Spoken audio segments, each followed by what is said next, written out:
let us be clear that, we all wish that there will be respect for the human rights of people of all sexual orientations, and that this will grow in Africa. But the fact of the matter is that, people should be allowed through free democratic debates, and the evolution of their own culture to come to resolve these things in their own best interest. And this is growing in Africa. There is a very vibrant democratic debate on gay rights in Africa. Now, for Britain to then, use its foreign policy diktat to want to beat African states and people into line, it's actually very hypocritical, taking into account the fact that Britain itself, for many centuries, had problems, with gay rights until only recently. I mean, Africa should not jump simply because, after many centuries, Britain has made up its mind, and therefore it wants to punish people to toe its line. Well, let's put it another way. Why should the British people support a nation that ignores basic human rights? What do we mean by basic human rights? If we want to talk about basic... Well, the right to express your sexuality. Is that a basic human right?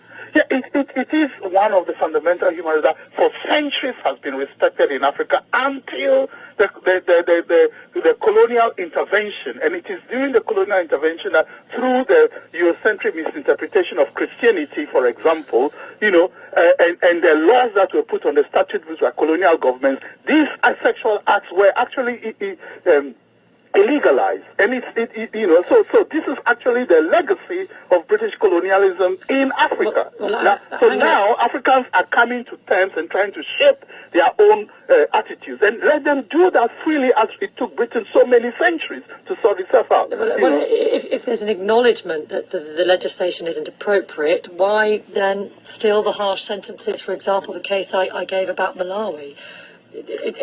Well, I think it's a bit disingenuous, isn't it, to blame all this on colonial legacy? It is for the people of Malawi and Africans to resolve those issues by themselves. Britain should not use, its...